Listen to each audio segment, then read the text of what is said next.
Hello friend, নতুন একটি ভিডিওতে সকলকে স্বাগতম। এই ভিডিওতে আমরা প্রাইমারি টেট প্রিপারেশন সম্পর্কে আলোচনা করছি, নিয়ে কিছু কথা বলবো।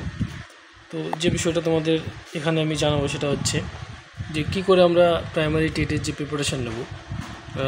দেখো, এই প্রাইমারি টেটের প্রিপারেশানটা দুটো ভাগে হয়, নাম্বার 1 এবং নাম্বার 2। আমরা জানি যে প্রাইমারি টেট প্রিপারেশনের জন্য কী করতে হবে। এবার কিছু জিনিস আমাদের হাতে রয়েছে, যেটা হচ্ছে ক্লাস ডেমনস্ট্রেশন এবং ইন্টারভিউ। বাদ বাকি জিনিসটা আমাদের হাতে নেই, যেটা হচ্ছে অ্যাকাডেমিক স্কোয়ার। অ্যাকাডেমিক স্কোয়ার কিন্তু বিভিন্ন লোকের বিভিন্ন রকম হবে, যেটা হয়ে আছে অলরেডি। যেটা হচ্ছে এক্সট্রা কারিকুলাম,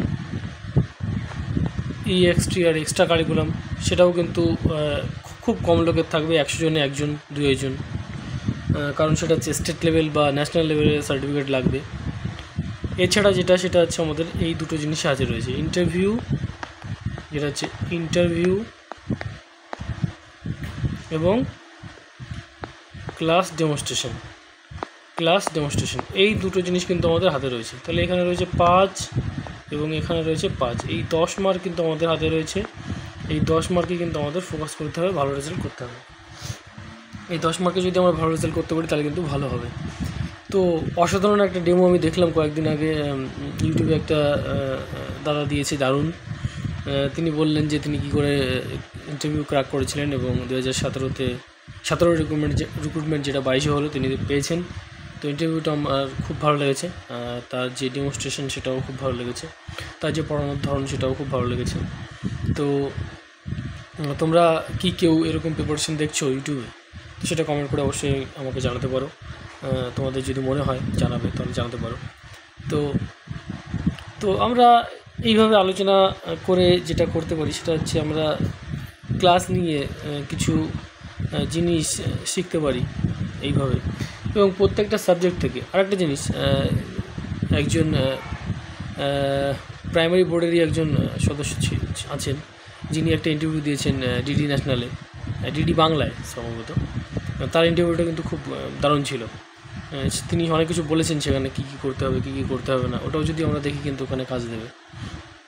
তো যাই হোক, সেটা নিয়ে আমরা পরে আলোচনা করছি। তো এই দুটো পার্ট রয়েছে। তো ইন্টারভিউতে ঢোকা নিয়ে বেরোনো পর্যন্ত অনেক কিছু মেনটেন করে চলতে হয়, যেগুলো জিনিস আমাদের বুঝতে হয়। আর এগুলো যদি আমরা না বুঝি তাহলে কিন্তু আমাদের সঠিকভাবে সেই জিনিসটা হয়ে পড়ে না। ঠিক আছে? তো ইন্টারভিউ পর্বে সেটা হচ্ছে, এটা আমাদের হাতে নেই। দেখো আমাদের কি প্রশ্ন করবে, কাউকে কিন্তু প্রশ্ন করে শুধুমাত্র তার গ্র্যাজুয়েশন সাবজেক্ট থেকে। ঠিক আছে? আবার কেউ ইন্টারভিউর যে ফিডব্যাক মানে চ্যানেলগুলো রয়েছে সেখানে বলেছি যে কাউকে প্রশ্ন করেছে শুধুমাত্র যে সাবজেক্ট তার উল্টো থেকে, অর্থাৎ কাকে যে কী প্রশ্ন করবে সেটা আমরা কিন্তু কেউ জানি না। অর্থাৎ ইন্টারভিউয়ের উপর ডিপেন্ড করছে যে তিনি কোন ধরনের প্রশ্ন আর কি করবেন। তিনি যদি চান যে তাকে ইন্টারভিউকে যদি সাবজেক্ট থেকে প্রশ্ন করবো, তাহলে কিন্তু সাবজেক্ট থেকে প্রশ্ন করছেন। কিন্তু আবার কাউকে উল্টোও করছেন, তিনি সাবজেক্টটা শুনছেন কিন্তু সাবজেক্টের পরবর্তী অন্য সাবজেক্ট থেকে তিনি প্রশ্ন করছেন, হয়তো যাচাই করতে চাইছেন যে সাবজেক্টের বাইরেও জিনিসটা জানেন কি না। তো এটা আমি এইভাবে বলছি যে আমি গত যে রিক্রুটমেন্ট হয়েছে সেখানে বিভিন্ন ধরনের চ্যানেলগুলো রয়েছে, সেখানে তাদের ইন্টারভিউ নিয়েছে, সেই ইন্টারভিউ দেখে বলছি। তো আমারও সেটা মনে হয় যে তাদের উপরই ফুললি ডিপেন্ড করছে যে তারা কী ধরনের প্রশ্ন করবে। আর অনেকে কিন্তু বলছে যে খুব স্যাটিসফাই সে ইন্টারভিউ দিয়ে, আবার অনেকে বলছে যে খুব স্যাটিসফাই নয়। কেউ তো এরকম বলছে যে তাকে বলেছে যে আপনি খুশি মানে চাকরি পেলে কী করবেন, মা বাবার মুখে হাসি ফোটাবেন, ভালো বাচ্চাদের ভালো করে পড়াবেন, এরকম অনেক পজিটিভ ফিডব্যাকও দিয়েছে। তো যাই হোক, তো এটা তাদের উপর ডিপেন্ড করছে যে আমরা কী করে সেটাকে ট্যাকেল করবো। এটা কিছু বলা যাবে না, কিন্তু প্রস্তুতি নিয়ে যেতে হবে। শিক্ষা বিষয়ক যত জিনিসগুলো রয়েছে আমাদের জানতেই হয়, সেগুলো আমাদের অবশ্যই জানা প্রয়োজন। আর বাদ বাকি ছোটো মোটো একটু প্রিপারেশন নিলেই হয়। কিন্তু সবচেয়ে বড় রোল যেটা প্লে করছে আমার মনে হয়,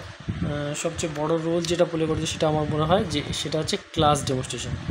এই ক্লাস ডেমনস্ট্রেশনের মধ্যেই কিন্তু সমস্ত কিছু লুকোনো আছে বলে আমার মনে হচ্ছে, যে এখানেই কিন্তু নম্বরের হেরফেরটা বেশি হবে।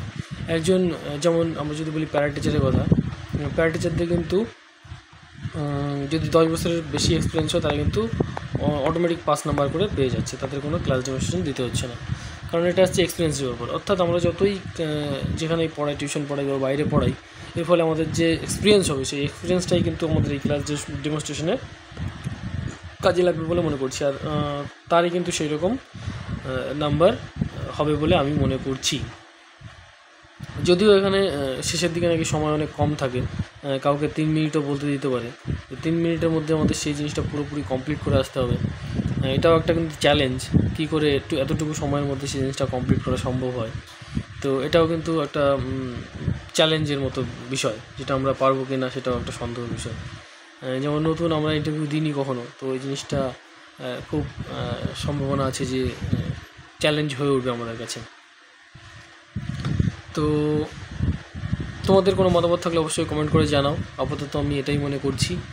আর আমাদের ইন্টারভিউ আর ক্লাস ডেমনস্ট্রেশনের উপরে বেশি গুরুত্ব দিতে হবে। ইন্টারভিউটা তো বললামই যে অনেকটা আমাদের হাতে নেই, আবার অনেকটা আছে, কিন্তু ক্লাস ডেমনস্ট্রেশনটা হয়তো আমাদের হাতে পুরোপুরি রয়েছে, যেটার উপর আমরা ফোকাস করতে পারি।